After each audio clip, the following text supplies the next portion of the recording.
Bigfoot is a friend of all the wildlife band. He feeds a little raccoon right from his hand, while the old chipmunk sits a-chattering on his knee. Happiness blinds him, so he scarcely can see. Hey gang, welcome back to White Sage Academy. Today's episode will be about cryptids. Now, cryptids is a very big subject because there's many out there. And I have decided, and I talked to Professor Paradox, and we have decided to do a mini-series on cryptids since there is so much information on them. Today, we will be going over a very special cryptid that the world actually does know, but we know little about. Everybody hear about Bigfoot? Well, Bigfoot is actually supposed to be a hairy humanoid who can walk on two legs, who comes in all kinds of different fur, depending on the environment he is in.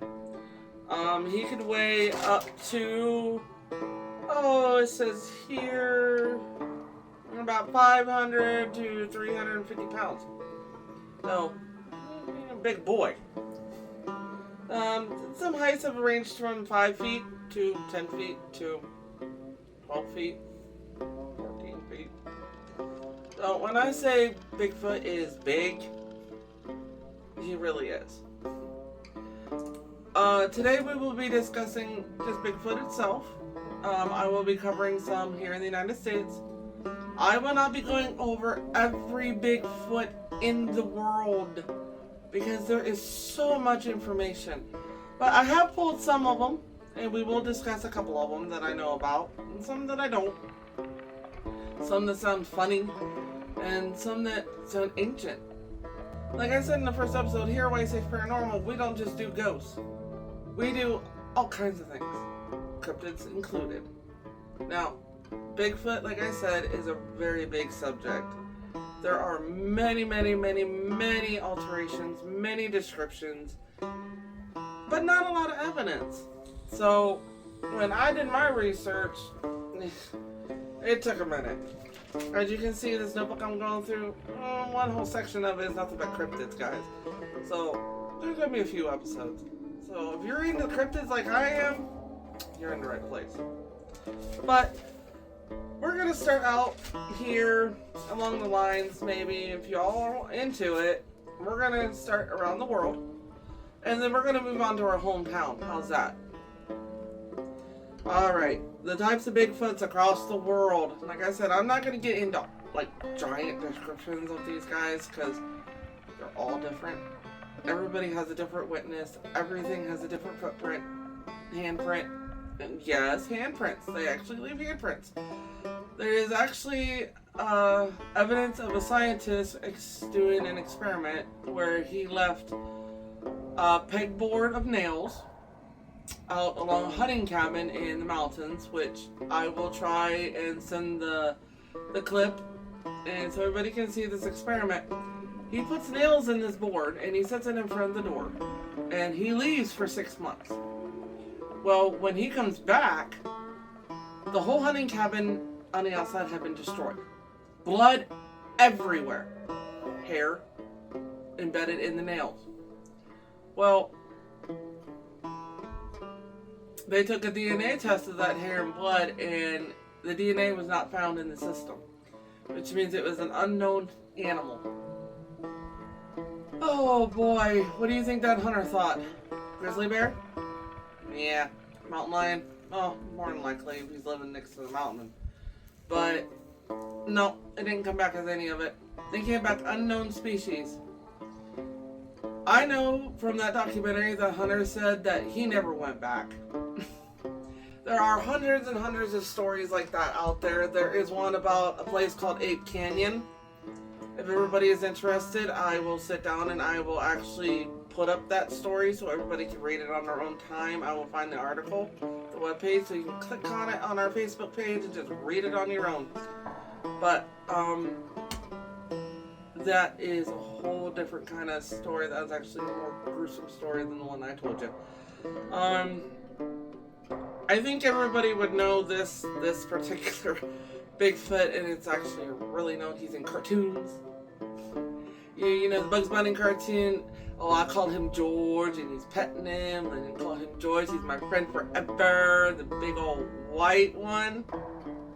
Yeah, that one actually comes from Nepal, gang, and he's actually known as a Yeti, but everybody in the world knows him as the abominable snowman, and that's a mouthful. And he is actually said to inhabit the Himalayan region of Nepal. And I know that one of my favorite archaeologists and talk shows and TV hosts and someone who actually goes out and does this, long time ago went to Nepal. His name is Josh Gates. And a lot of you should know his name. He went to Nepal and actually caught a footprint of a Bigfoot, of a Yeti, in Nepal. And if you want to look that one up, that one's called Destination Truth. And it's a very old TV show. Josh Gates is very young in it. And it's actually pretty neat to watch. Because that footprint's pretty cool to see. Honestly, they just stumble upon it. Often depicted as a towering ape-like creature. So that 10 feet, 12 feet that I said, he pretty much reaches that tall, gang. I would not want to come up against him in a snowbank. I can tell you that much. He has white fur. Like I said, I don't want to come against him in a snowbank. You never see him coming. And unfortunately, gang, he is perfectly adapted to living at the tops of mountains. So his sightings are pretty much near the summits and lower grounds. And the most that I could actually find about him, and like I said, that one might be a whole nother episode on the Yeti itself, but from what I can find about him is that he is a cherished icon of Nepal. To find one would be a blessing, would be a gift from their gods, if they just happen to find them. So, if you ever wanted to travel to Nepal, into the mountains, keep your eyes open for a big old white creature moving around. But remember, he can hide very, very well. Now, we're gonna go down to Mongolia. Ooh. Yeah, see? What I tell you, gang? There's a whole bunch of Bigfoots all over the world. All of them are different names, and all of them look different. Because, like I said before, they all adjust to the environments that they're in. So, like the Yeti, that we just talked about, is white to blend in with the environment it lives in the mountainous, snowy regions of Nepal, right? Well, this one actually is the same thing. He's a blender. Well, he's a little wild too, and that actually is his name. It's actually an Alma, and it's yeah, I know, everything's funny. Alma, the Mongolian wild man. Now, see what I said? Wild. He lives across the steppes of Mongolia in the Siberian wilderness. So, Siberia, in the wilderness there, that's where he's known to roam. Now, I did find a little bit more information for you, and I have a quirky little tidbit that I actually came across, which is a little weird, actually, which I thought was cool and I'd like to share with everybody. But I myself have never heard the Alma, and right now I'd like to give you a little bit, it's not long, a little bit of information. Like I said, I don't know, I'm not going to give a lot about everything. The Almas are a long history in Mongolia, and one of the first sightings recorded by someone was outside the country, was a barbarian prisoner in the 1400s. So he's been around for a long time. And also a Russian explorer and geographer named Nikolai Przybylski, and he claims to have seen one in 1871. So we went from the 1400s to 1871. He's been around for a while. And nowadays he's actually seen in Western Mongolia mostly. That's where most of the evidence is actually captured. As of right now, no new evidence of him has been recorded as of 2025. But that does not mean that there wasn't sightings. Some people don't report them because who's going to believe somebody who's seen a giant ape-like human running through the woods? I know I would probably have to do a double take if I seen something like that. Like, come on, like, are you serious? Did I see a Bigfoot? And, actually, because it was one of the quirky notes. I don't know where this person found this information. It's quirky as crap, okay? The quirky note is, okay? A 19th century medical book lists an Alma, remember? A wild man, a Bigfoot, meat as having medicinal properties. Strange, huh? I laughed. Well, like I said, they haven't been seen. They're only seen in Western Mongolia. Maybe we chased them out of the rest of them because we ate them. Maybe that's why we can't find them there anymore. But like I said, who knows? And we might do an episode, we might not, or I might just squeeze him in on an episode or anything. Like, you can leave a comment saying, hey, can you go over this Bigfoot a little bit more? I'm more interested in this one. Or can you do an episode just on the Yeti or American Bigfoot? Yeah. I'll be willing to do it. No big deal. Alright, now we're gonna go to the east. We're gonna go to the land of China. Now, China has many different cryptids. A lot of which we will actually get into later on in some later episodes. We're gonna have a little bit of a movie time and all kinds of stuff with it, okay? But the last one is called a Yeren. Now, we spell it Y-E-R-E-N. That is not the correct spelling of it, believe it or not. The correct spelling is Y-I-R-E-N. And it is also known as the Yenren.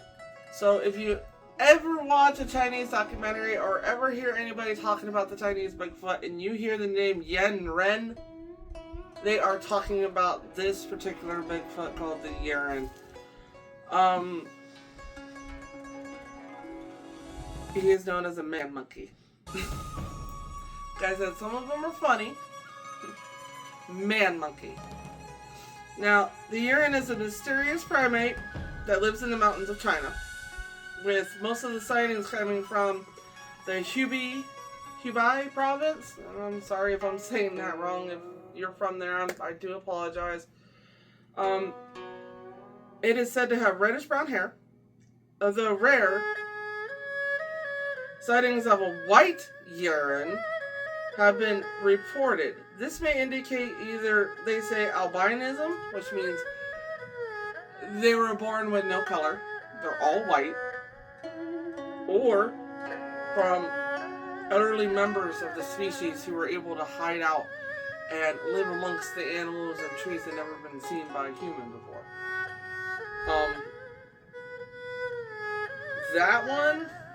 That one has to be pretty ancient to be white. I mean, pretty old.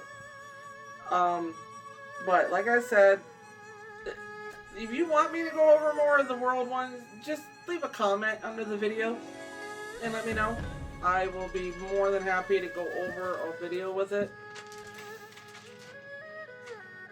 Now, we're gonna change gears here. We're gonna go from across the sea, and we're gonna jet past Cuba, and we're gonna head to Florida.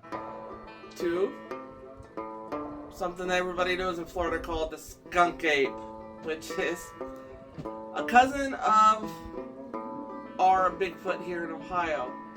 So, the skunk ape, I have heard documentaries, I have studied it, I have researched the skunk ape. The skunk ape is supposed to be 450 pounds. He is supposed to be 10 feet tall. He is supposed to be covered in black hair, except for a white streak that goes down his back like a skunk, which is where he gets his name, skunk ape. He is supposed to live out in the middle of the marshes, and the swamps out in Florida. Now, there have been many sightings of the skunk ape, but the more sightings in Florida of the skunk ape have actually been not sightings, but the smell. Now, some Bigfoots, like the ones we talked about over the rest of the world, like I said, everything is different. The skunk ape actually gives off a skunky, like a real rotten, skunky smell. And if it is said, if you come across it, to go the other way, because he's close to you. But not to engage him, because he is not one of the nicest Bigfoots. He is actually quite territorial. There are voice recordings of him in the swamps. And just like many of the other Bigfoots we talked about, there are recordings out there.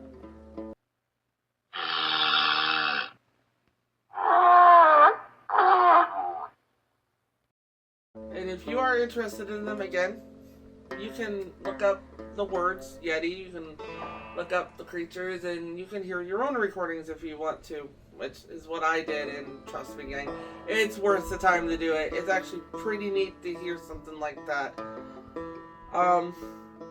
And now, we're going to go through the American Bigfoot.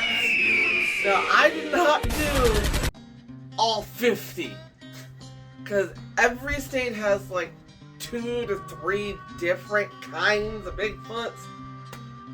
And I'm sorry, gang, I love you, but I ain't doing 50.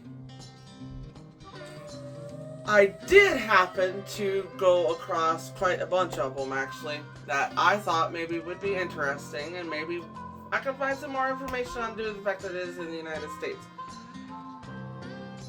So, to begin with, we are going to go through some names, and then it's going to be story time. Everybody ready? In alphabetical order, for states, Bigfoot. Just in case everybody's interested. Arizona is called the Mongolian Monster. Yeah. Arkansas, the Folk Monster. You might have heard of that one before, because he's actually mentioned in a few TV shows and documentaries, you know, around there. We just talked about Florida, the skunk ape. He's a big one, like I said. We have Illinois, which, as you all know, is close to Ohio, which is the Big Muddy Monster. The Big Muddy Monster I actually happened to look up, and the first sighting of this creature, gang, was when he was crawling out of a muddy-filled river. That's where he got his name. Somebody saw him and said, "Look at the Muddy Monster," and the name stuck. And then here's one in particular in Louisiana, the Honey Island Swamp Monster. Now, if you guys are from Louisiana and you know more information on this Bigfoot than I do, feel free to comment. Feel free to send me information. Because I'd like to learn about them too. And we have the Michigan one. Yeah, I didn't know Michigan had its own Bigfoot until I actually researched it, and he lives up in the forest area up near Canada. And he is actually called the Dewey Lake Monster. Let's see, what's that? Up under the wild forest up in Michigan. And then Missouri.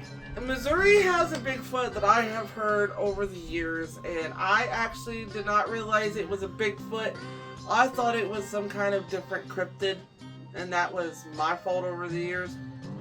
And that is called Momo. Now, I have heard of Momo quite a few times in my life.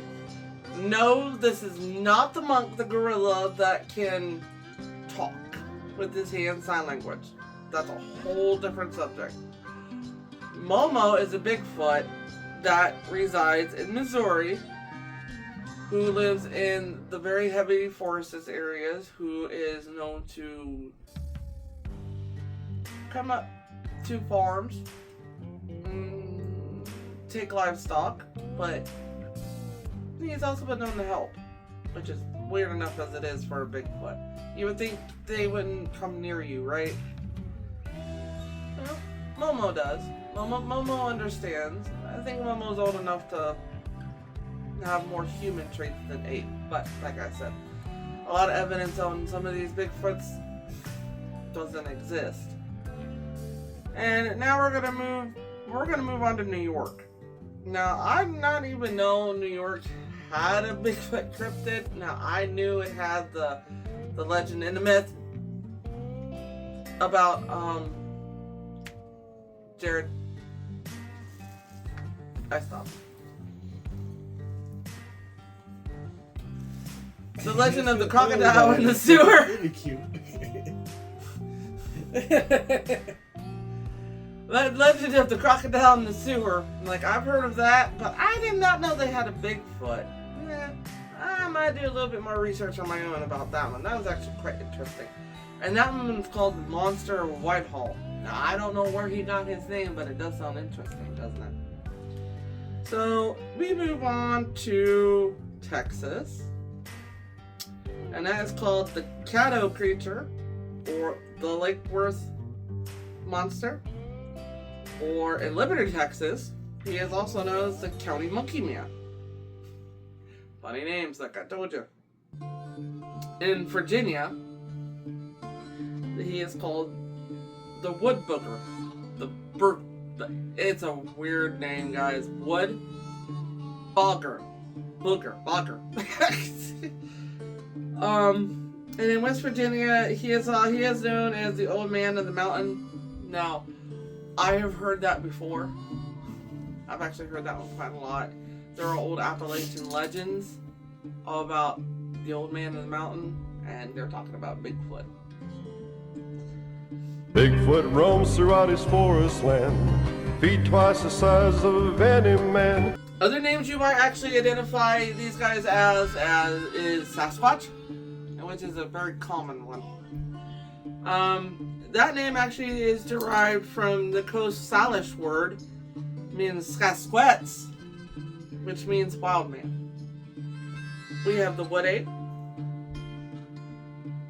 Yeah, that name is used sometimes to avoid the mythical concoction of bringing a Bigfoot to life. It's a general term of roots in the European folklore and in some Native American stories. Now, the next one I'm going to say is a Lakota name for Bigfoot. Well, this Bigfoot is so ancient that the Native Americans used to draw him in cave drawings on the walls where they lived, gang. He is old. This is the Chadi Tonka. Now, if I said that wrong, I do apologize. But the name is used by the Lakota people, meaning not anything negative, believe it or not. It means big elder brother. So at some point, they got along. Why are they hiding now? That's the question.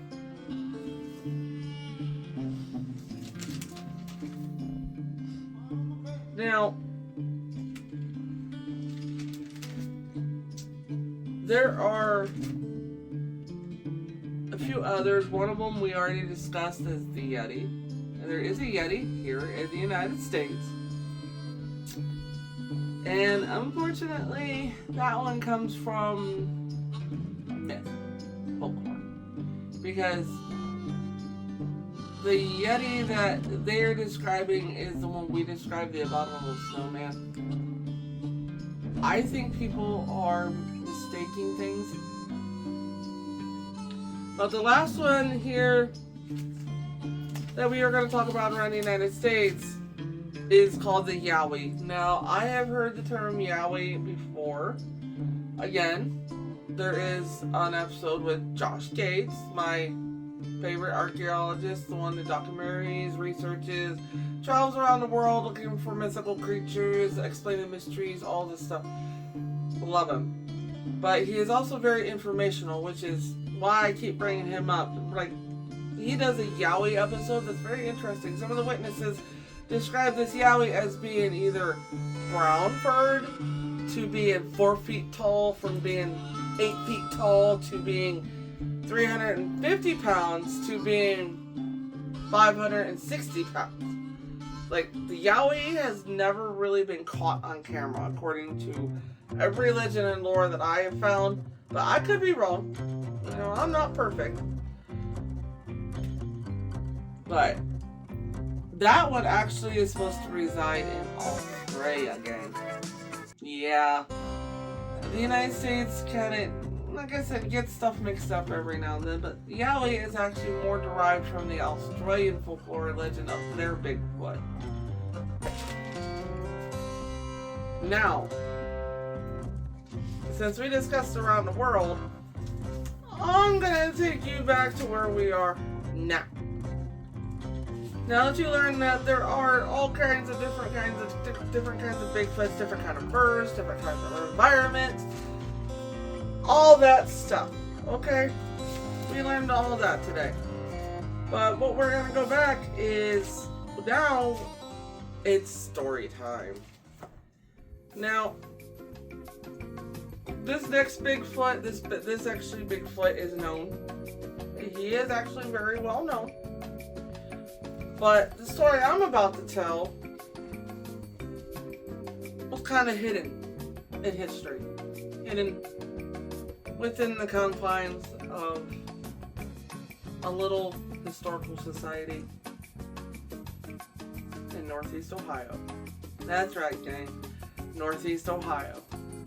Where your school is based, where we are based, where some of you might be watching from, some of you might be watching from all around the world, and we thank you very much for doing that. But this Bigfoot in particular is a little different. But let's listen to the story, guys, okay? I'm gonna take a sip of my coffee real quick.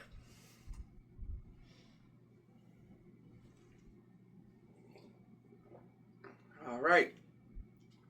Everybody ready? Alright, deep in the woods of eastern Ohio, there is a town called Minerva. And in the sweltering summer heat of 1978, a legend that became more than myth became their reality. The Ohio Grassman, also known as the Minerva Monster. Like all Bigfoot stories, it starts with a strange noise. At least that's what the Catton family said. They were enjoying a quiet evening when strange noises were being heard from their backyard. Could you imagine that? Sitting at your dining room table, eating dinner with your family, then hearing banging, noises you don't recognize. In a rural town. Unnerved, they stepped out to investigate on the back porch. What they saw was a massive hairy creature. It stood nearly 8 feet tall, with broad shoulders and eyes that seemed to glow in the dark. Its body was covered in long brown shaggy hair, almost blending with the foliage around it. So, what they were saying was he was blending in with the trees, the leaves. If it was fallout, maybe the leaves falling, he was blending in with them. So they couldn't get a real good description of him, but they saw glimpses, you know, like you see going through the trees. And the only thing the family could do was stare at the sort of bewilderment, silence. As they stared at the creature, it let out a guttural growl.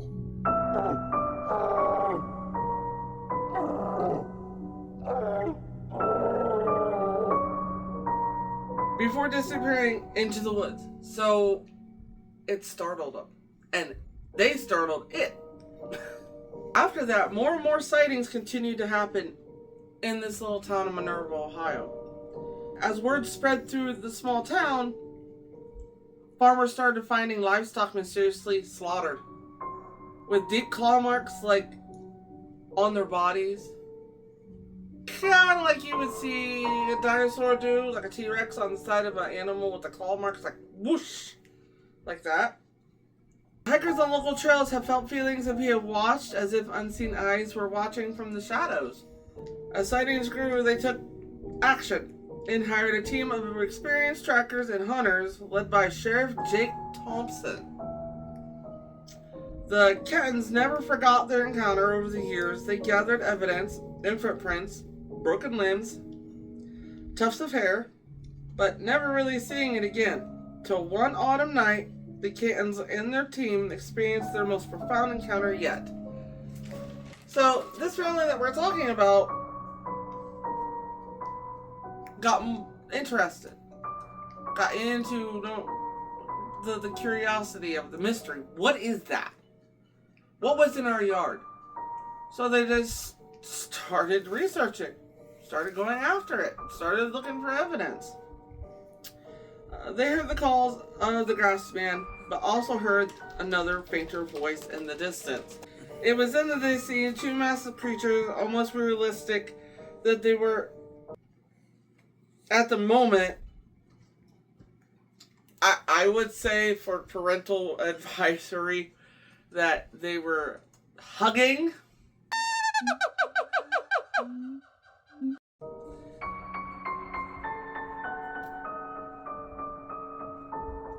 Yeah, then the research team realized that the grassman wasn't a solitary creature. That it could have families and kids and rituals, matings, all that stuff. There was less and less sightings over the years, but noticing patterns in the behavior of this creature. He was most active during the spring and fall, like a migratory path, using rivers and streams as pathways. Now let's think about that for a second. This creature, known as the Minerva Monster, here in Ohio, is also known as the Grassman, which is why we're here to discuss today. Is the Bigfoot called the Grassman, for the second half of the Bigfoot lesson in this episode. Now, the Grassman has many different names, as you see. He has the Minerva Monster. He is probably known as an Ashman. He's probably known as Skunk Ape. You know, it could be the same Bigfoot in all areas. We'll never know. But I did happen to collect some information on the Grassman itself, so we should dive into that a little. We're going to start on the Ohio Grassman. Promise. Grassman will be the last Bigfoot. I know there was a lot of information about all the Bigfoots, but like I said, I didn't go over all of them. I mean, if anybody wants to sit here and really go over 50 different kinds of states with multiple different kinds of Bigfoots, be my guest. But for this Academy episode, I broke it down to some different ones. But the first sighting of the Grassman actually happened in August of 1978. Now, there could be more sightings before that, but this is the one that was actually just reported on paper. Now, like I said, he's a normal Bigfoot. He's a Grassman. He's a hairy humanoid. He is said to have brown hair and orange eyes. Well, the last sighting was in Athens County on June 20th of 2017. Wasn't that long ago, gang. And I bet you there's been more sightings since then, just not reported. Hey guys, Professor Paradox here. Just wanted to drop in real quick while I was editing this. So she is correct. The last majorly reported on incidents of sightings of this creature was in 2017, but there is a online forum that covers all reported sightings in the United States. I'm not sure about the world because I just recently discovered it while doing some digging, but apparently the most recent report, even though it was like mostly like someone probably calling in, hey, I think I saw this thing, instead of a full like, this is what I saw, this is how it happened, this is where it happened, this is what happened, was from Carroll County. And Carroll County itself is literally about, I don't know, 15 minutes from Minerva, where it's been reported to be seen, but is also within about the same distance from where we're located. So that report came in as of September 2025, just this past year. Now, it doesn't go into details. It just said that someone documented that a person reported that they saw something. So that's kind of, you don't really know. But I still wanted to report on that because it was actively seen this past year. He lives in the woods of Ohio, but he has actually been known to travel the rivers, like the last Bigfoot we were talking about. Remember the Minerva monster? The same Bigfoot, gang. And like the researchers found, they move in families and along rivers and streams. So he obviously could travel from northeast Ohio to northwest Ohio to southeast Ohio. He can travel to Pennsylvania, West Virginia, Illinois, Michigan, everywhere. And the most honest description that anybody can actually get of the grassman was that he is a tall bipedal hominid, and the word hominid, gang, just means he walks on two legs. Okay, but not everything is a hominid. So like a crane, that's not a hominid. A hominid is a mammal that can walk on two legs and support the weight on his legs. Unfortunately, our Ohio grassman gang isn't known to be a nice one. Ours is actually known to be one of the biggest, strongest, and meanest ones of them all. He is also the cousin to the Florida skunk ape. Now, not all Bigfoots are related. They're actually cousins of each other, just like we have cousins, just like our ancestors, monkeys, have. Get it? Okay. The grassman's name actually comes from huts, woven grass huts that have been found, or nests. It builds them out of tall grass. I have seen pictures of pine needles. I have seen pictures of hay. I have seen pictures of just piled up wood and logs on top of this big old area. Like I said, the first actual sighting of the grassman here in Ohio was August of 1978, and that again was the story I just told you about, the Minerva monster, where he came into the backyard and started making noises for the Canton family. Yeah, that's actually been turned into a movie. If you're interested in the Minerva monster, you can look up the movie. It's actually a really good movie. I've watched it. It's really good, gang. So if you want to learn more about the Minerva monster itself, go ahead. This other story is about the grandchildren of a family called the Claytons. Now, Hal Clayton, along with his friends, ran outside to play one day, and they were near a trash dump, and they decided they were going to go over to the trash dump and play. Well, when they came over to the trash dump, what they saw was a dark, matted hair creature sitting in a pit of trash, filling with it, and picking out discarded waste and eating it. This creature had to look 300 pounds. And when it stood up, 7 feet tall, 7'5", big. Now, Hal Clayton, the father, came out on the porch, hollered for his son. His son came running past him with his friends, screaming about the hairy monster in the trash. The Claytons fled their home that summer. The boys were too afraid to go outside and play. Dogs were afraid to go out. Everything was afraid at that point, so they moved. That was their last encounter with the ape man ever, because they moved out of Ohio. Now, honestly, like I said, it's unknown about a lot of evidence about the grassman, but he has actually been one of the most studied Bigfoots in the United States, along with a few other known ones. I'm thinking, like the honey monster.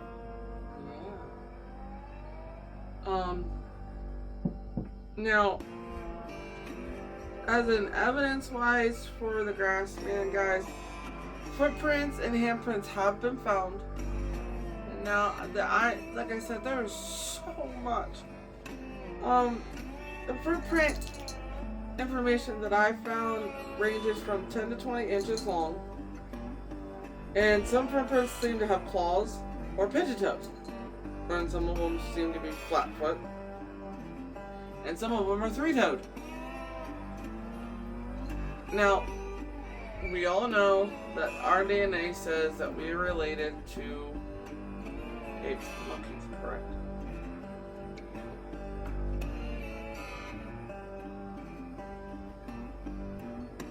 Alright. Do you think they have handprints? Grassman does. Remember that experiment I told you about with the nails and the board and all the blood everywhere? Well, come to find out, later that summer, a person in a neighboring town, they didn't really give out too much information because of anonymity, but a handprint was found on their window.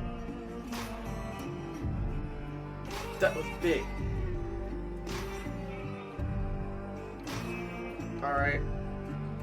Now, from the look of this handprint, this creature had to weigh 1,000 pounds.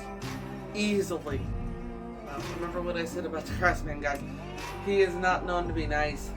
He is known to be very aggressive, big, strong, and no nonsense.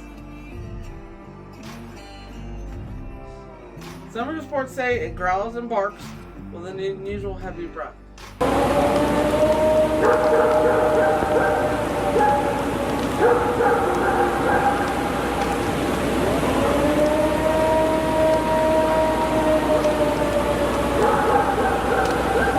Other reports say about the sounds of him is that if you're walking through the woods and you hear a baby cry. I think I hear a baby in the woods.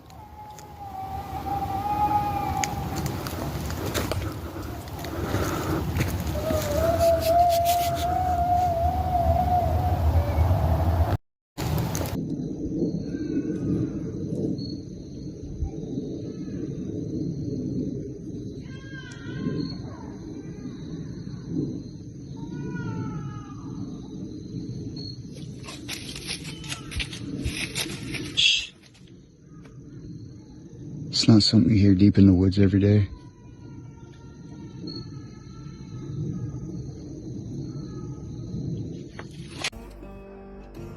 Or a woman screaming.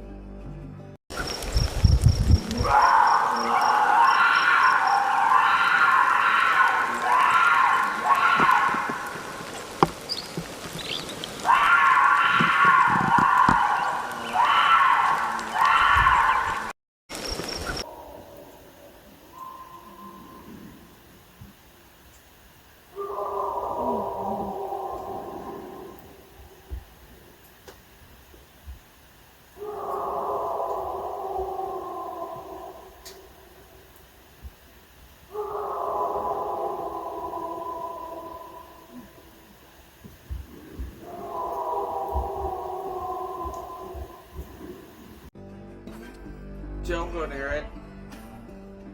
Might be the Grassman. That's a saying actually my own mother used to tell me here in Northeast Ohio. Is don't go in the woods at night, the Grassman will get you. That's where my fascination came from. Was that saying right there. Don't go in the woods, the Grassman will get you. The odor of the Grassman. Now, I have no idea how somebody actually got close enough to smell him. I have no idea if it wafted off of him and they smelled it, or if they were actually that close. But it said he has a strong odor of like rotting wood, rotting flesh. That's not cool. Now, some of his appearance and behaviors, guys, like I said, there is so much, and I feel like I keep droning on about stuff, which is okay, because I am teaching, but we're going to probably cut this a little short here. The behavior and the appearance of him, we've already went over a little bit of the appearance, guys. Like I said, he has a peaked or deep set eyes, very chesty, blackish brown in color hair, long arms, big chested, bulky. He like this, like a numb neck. See how I'm doing it? This is how he looks, basically. And he has monstrous white shoulders. He's all black or brown. And some say his hair is smooth, but others say it's shaggy, covered in all its body except its palms, which are like ours, that has a red or orange eyes to him. Now, I know nobody understands that, but that's probably to see better at night and during the day. Like I said, we went over a lot of this already. So aggression, motion, how he walks. We did not go over that. We went over the footprints, but we never went over how we walk. Well, unlike usual humans, some say it walks like a robot, like a machinery. Like he can throw rocks and break tree limbs, so he's like muscular. Like you see one of those wrestlers walk onto the stage. Yeah, oh, the wrestler of the Big Show. Good example, guys. Right there is an example of how big maybe a Bigfoot can get, is like the Big Show. Now, unfortunately, if you do have a Bigfoot in the area, I would suggest you actually keep an eye on your dogs and your cats and your farm animals, your chickens, and all that stuff, because believe it or not, the grassman is known to kill them. But yeah, he has been known to kill dogs for food, animals, all that. Deers, they've been reported with livers taken out and its legs being twisted off like a Thanksgiving turkey. Okay, guys, he is that big. Yeah, he can take a deer, just twist it and break it off like the Thanksgiving turkey buck and start eating it like bread for the stone. There have been groups spotted up to 5 individuals. And there have been babies. But like I said, a lot of evidence hasn't been recorded. But I think it is about time to call class. But before we go, I want to give you guys some opportunities. Now, I know we went over a bunch of stuff. I do get it. But if you got into or you heard something that you got interested in, I actually did happen to write down and pick and choose some different TV series and documentaries that if you're interested in, that you can actually watch on streaming services, YouTube, whatever you have. Look it up. We have the TV series. Some of these are my favorites, and I will tell you what's my favorite. Finding Bigfoot. That one is awesome. They chase after the grassman. They chase after skunk cave. They go clear across the United States, man. It is so neat to watch. And they are very informative. They actually show you footprints and tree breakages and all that information I gave you. You can actually see it in real time. Now there is Expedition Unknown, which is one of my favorite shows. And then there is, like I said, a show called Destination Truth that is back in the millennium and the 90s. And then you have Expedition Bigfoot, which is a team that goes out and researches and gets information about them. And then Bigfoot Fear in the Woods is about Bigfoots who, like the grassman, aren't so gentle, who like to kill dogs and animals and stuff like that. So if you have a weak stomach with that one, I wouldn't watch it alone. You have the Alaskan Killer of Bigfoot, and yes, like I said, I didn't go over all the Bigfoots, but Alaska does have its own Bigfoot, and I will be going over an episode with that one because he is actually known, but I didn't get to him today. You have Chasing Bigfoot, The Quest for the Truth, and The Mysterious Monsters, which is another really good, informative one. And then you have Bigfoot, The Legend is Real, which is a whole bunch of information and documentaries about the Bigfoot chase, which you can actually watch. And like I said, guys, If you have any comments, leave them below the video and we will be checking it. But class is over, gang. Class dismissed.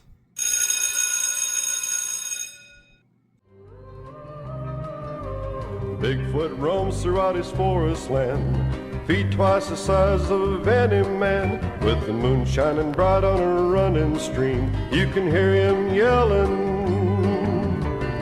his mournful scream.